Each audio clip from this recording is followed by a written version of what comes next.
KTV Originals।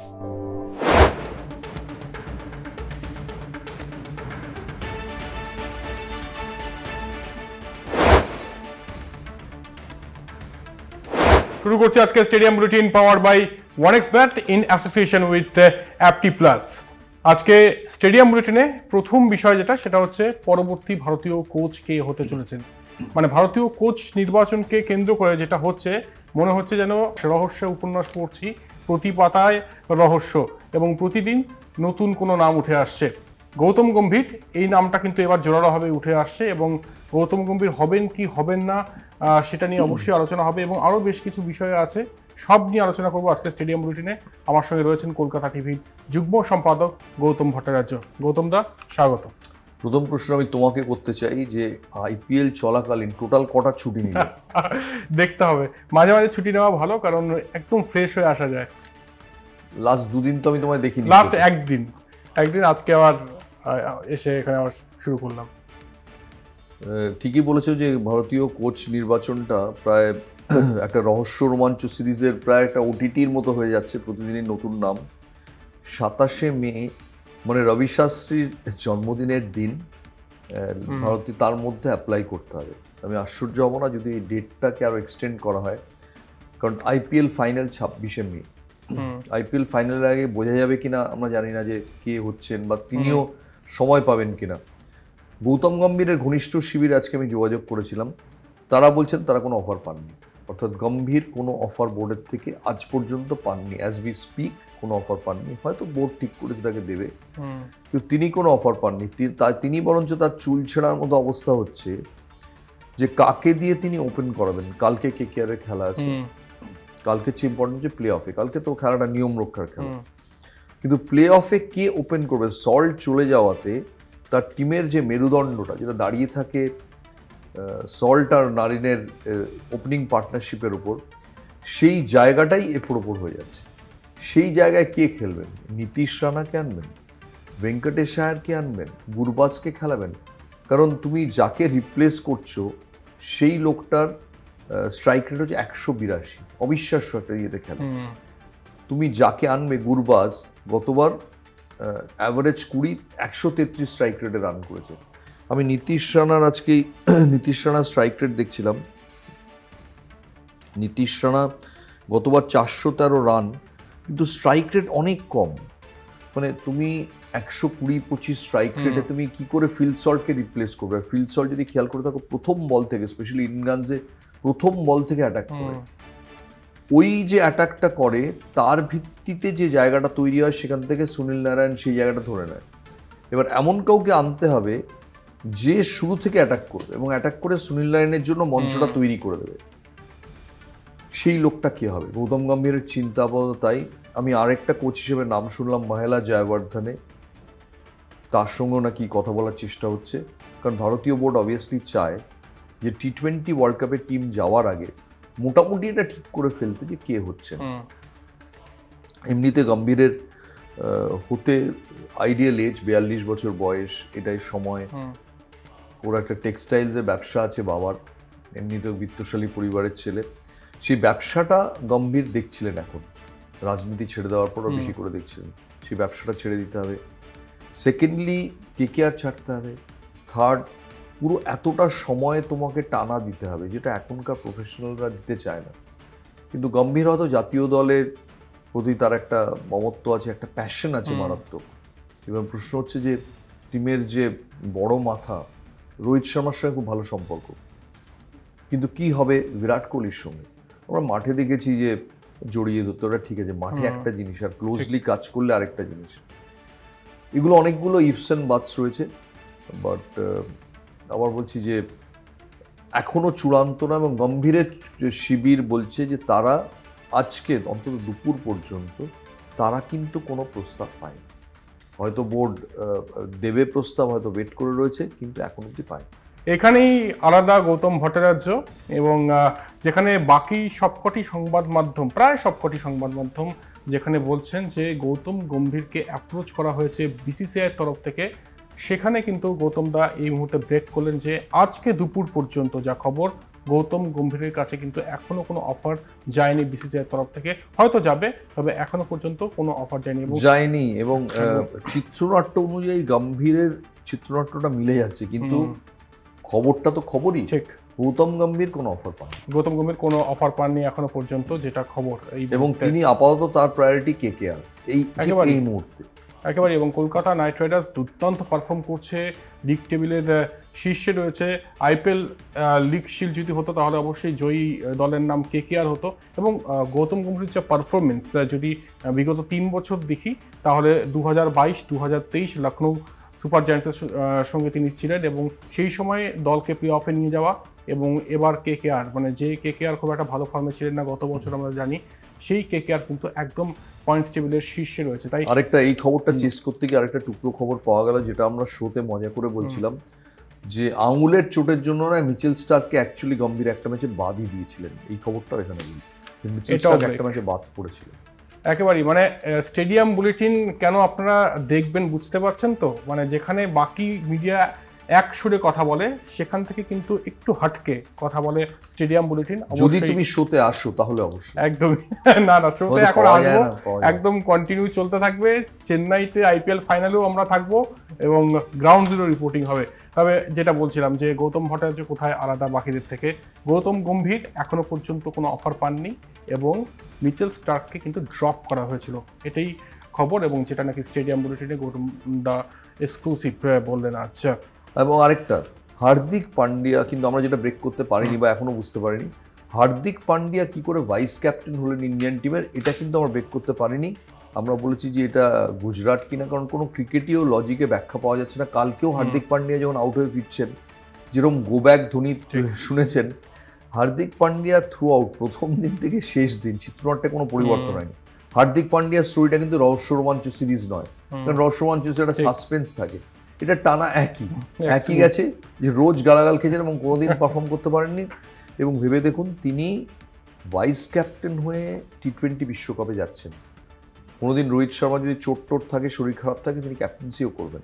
আবার বলছি যে আমি জানি বিশ্বকাপের সময় যদি হার্দিক পান্ডিয়া দারুণ খেলেন তখন আবার বলা হবে এই তো স্টেডিয়াম বুলেটিনে বলা হয়েছিল। আজকের দিনে দাঁড়িয়ে বুকে হাত দিয়ে বলুন, হার্দিক পান্ডিয়া কি ভারতীয় দলে আসার মতো পারফরমেন্স, অন্তত ভাইস ক্যাপ্টেন হওয়ার মতো পারফরমেন্স? যে নিজে মুম্বাই ইন্ডিয়ান্স টিমের ড্রেসিং রুম ঠিক রাখতে পারে না, সে ইন্ডিয়ান টিমের ভাইস ক্যাপ্টেন। একেবারেই।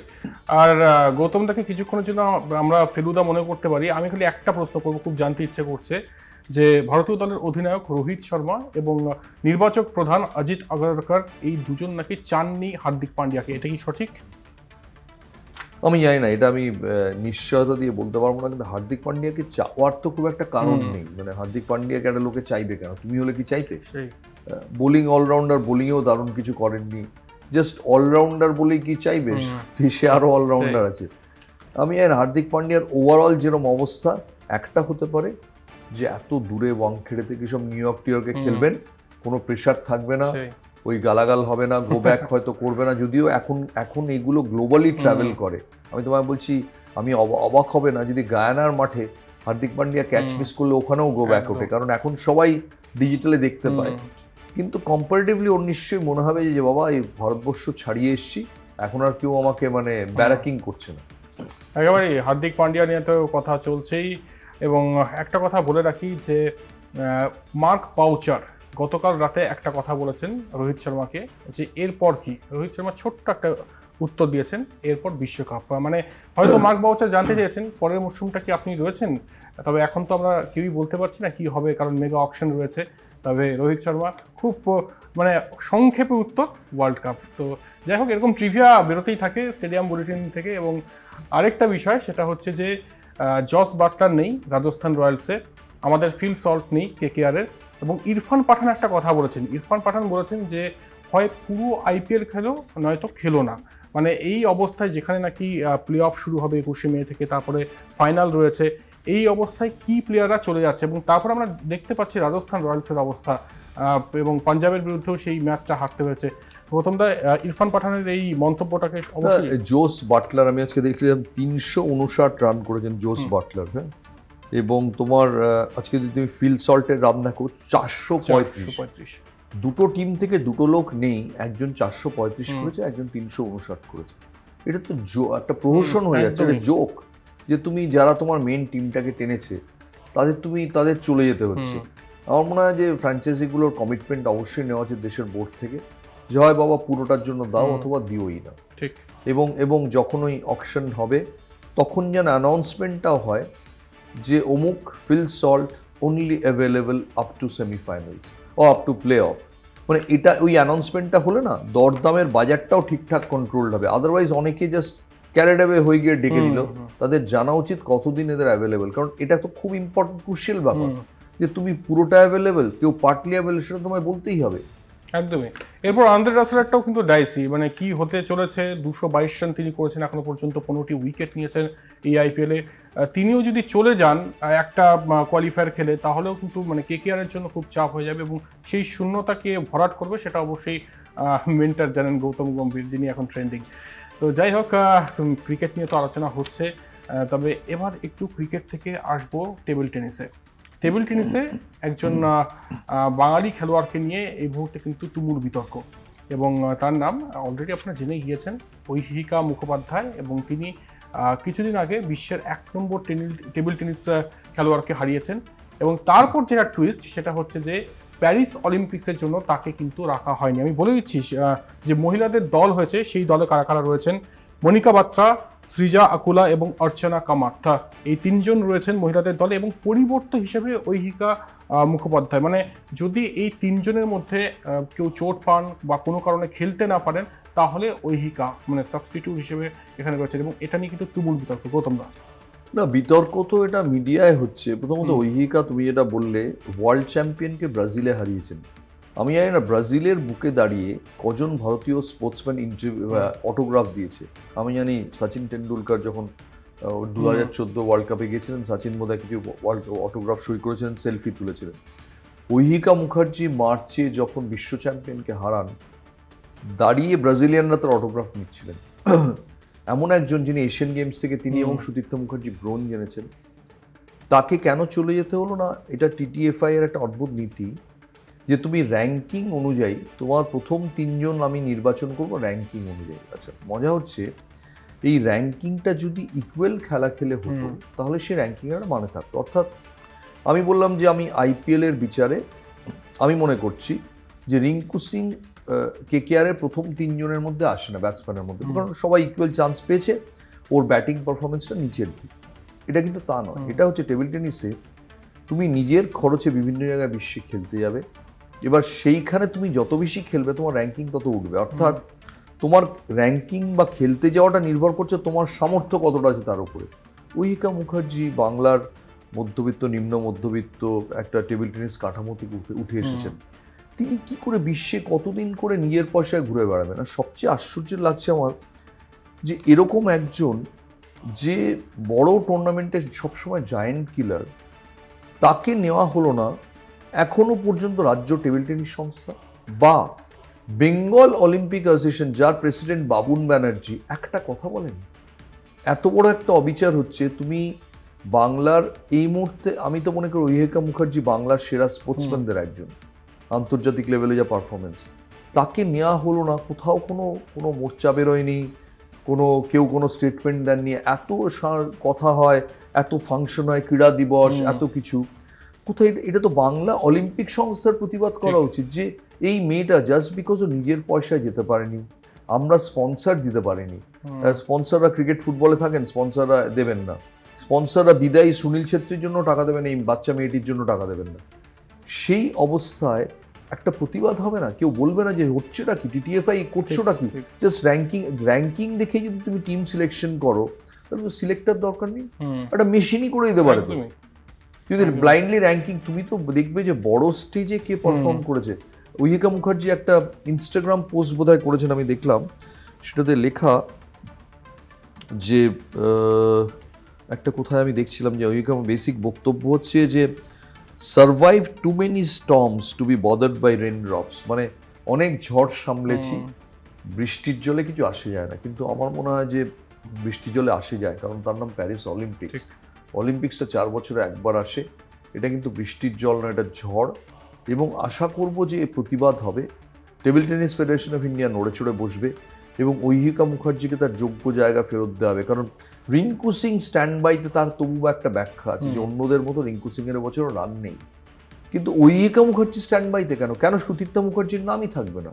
কিন্তু বাংলার উপর চরমতম অবিচার, এবং এই স্পোর্টসে যে অবিচার সেটা দেখারও কেউ নেই। একদমই, মানে এরপরেও যদি ঘুম না ভাঙে তাহলে আর কবে ঘুম ভাঙবে? এবং ঐহিকা মুখার্জি যিনি এইরকম ফর্মে রয়েছেন এবং বিশ্বের 1 নম্বর টেবিল টেনিস খেলোয়াড়কে তিনি পরাজিত করেছেন, তার নাম যদি না থাকে তাহলে ভবিষ্যতের মানে আগামী দিনের ঐহিকা মুখার্জিদেরও কিন্তু মৃত্যু হয়ে যাবে। তাই এটাই বলার যে যদি ঘুমিয়ে থাকেন তাহলে এখন অ্যাটলিস্ট জেগে উঠুন। স্টেডিয়াম বুলেটিনে এরপর যেটা আমরা পর্ব নিয়ে এসেছি কুইজ। এর আগের দিন একটা দারুণ প্রশ্ন করেছিলেন গৌতম দা, এবং সেই প্রশ্নের উত্তর 3 জন সঠিক বলেছেন। এবং আমি বলছি যে একদম প্রথমে যিনি বলেছেন উত্তরটা আপনি আগে বলে দিন। উত্তরটা হচ্ছে ভিনু মানকার। অমিতাভ বচ্চন অ্যাপিল করেছিলেন 3 বার, isn't that leg before mister umpire? No, may know নাম নেম প্লিজ? ভিনু মানকার। অমিতাভের মনে হচ্ছিল তিনি ব্রেবন স্টেডিয়ামে মাটির মধ্যে সেদিয়ে গেলে ভালো। আসলে তখনকার দিনে তো ছবি টবি বেরোতো না, তো স্পোর্টস অ্যান্ড পাস টাইম বলে একটা কাগজ ছিল, সেরকম স্পোর্টস উইক কিছু বেরোতো। পুরোনো ক্রিকেটারদের সবসময় ছবি বেরোতো না, কাজে ভিনু মানকার টেলিভিশনও ছিল না যে ভিনু মানকারকে তিনি চিনবেন। আজকের দিনে হলে এই গন্ডগোলটা হতো না। তো সেই জন্যে যারা একজন লিখেছেন পটাউডি, কিন্তু পটাউডি নন, পটাউডি আম্পায়ারিং করতেন ঠিকই, কিন্তু পটাউডিকে তো উনি চিনতেই পারতেন। এমন কেউ যাকে চিনতে পারেন ভিনু মানকার। উত্তরটা কে দিয়েছে? একদমই অয়ন বেরা সবার প্রথমে তিনি উত্তর দিয়েছেন ভিনু মানকার। অনেক অভিনন্দন তাকে। এবং একই সঙ্গে আরো 2 জন সঠিক উত্তর দিয়েছেন, তাদের নাম হচ্ছে সপ্তর্ষি সেন এবং কৌশিক মাইতি। তাদেরকেও 3 জন এই প্রশ্নটা ঠিক উত্তর দিয়েছেন। বাহ, দারুণ লাগলো। আজকের কোন কুইজ? আজকের প্রশ্ন স্পেশালি এটা অনেকেই পারবেন আমার মনে হয়, 70 দশকের যাদের ময়দান যাদের মুখস্থ, যদিও ঘটনাটা ঘটেছিল 80-র দশকে। আমি জিজ্ঞেস করতে চাই সুরজিৎ সেনগুপ্তর বড় ম্যাচে লাস্ট গোল কার বিরুদ্ধে? সুরজিৎ সেনগুপ্ত বড় ম্যাচে লাস্ট গোল কার বিরুদ্ধে, কোন টুর্নামেন্টে, যদি কেউ বলতে পারে? একেবারেই কালকে দুপুর পর্যন্ত সময়, এবং আশা রাখছি অবশ্যই এটা যখন পেরেছেন, ভিনু মানকার যখন পেরেছেন তখন এটাও পারবেন। সুরজিৎ সেনগুপ্ত লাস্ট ম্যাচ, যারা সুরজিৎ সেনগুপ্ত ফ্যান হয়তো অনেকেই বলে দেবেন। একেবারেই। আর যে সবার প্রথমে বলবেন তার নামটা সবার প্রথমে কিন্তু বলবো, যেমন আজকে অয়ন বেরার নাম বললাম, তাই সবার প্রথমে উত্তরটা দেওয়ার মানে তাড়াতাড়ি উত্তরটা দেওয়ার চেষ্টা করবেন। আর আশা রাখছি সঠিক উত্তর অনেকগুলো পাবো। শেষ করছি। তোমাকে কি শোতে পাওয়া যাবে? হ্যাঁ, অবশ্যই আমাকে শোতে পাওয়া যাবে, এবং কোয়ালিফায়ার 2 আর ফাইনালে চেন্নাইতেও পাওয়া যাবে। আর গৌতম দা আর আমার কনভারসেশন চলতে থাকবে এখন নন স্টপ, আর কোনো ব্রেক নেই এখানে। শেষ করছি এখানে। স্টেডিয়াম বুলেটিন অনেক ধন্যবাদ গৌতম দা এতটা সময় দেওয়ার জন্য। আর স্টেডিয়াম বুলেটিন দেখার জন্য অবশ্যই লগ ইন হতে হবে কলকাতা টিভি অনলাইনে। এবং stadium bulletin powered by OneXBet in association with অ্যাপটি প্লাস, ভারতের টপ WBCS IS একাডেমি। এবং আমাদের ক্যামেরা বন্ধু সবসময় থাকেন তিনি মানস কয়াল, আজও রয়েছেন, তাকেও অনেক ধন্যবাদ আমাদের তরফ থেকে। আজকের মতো আসি, ভালো থাকবেন, শুভরাত্রি।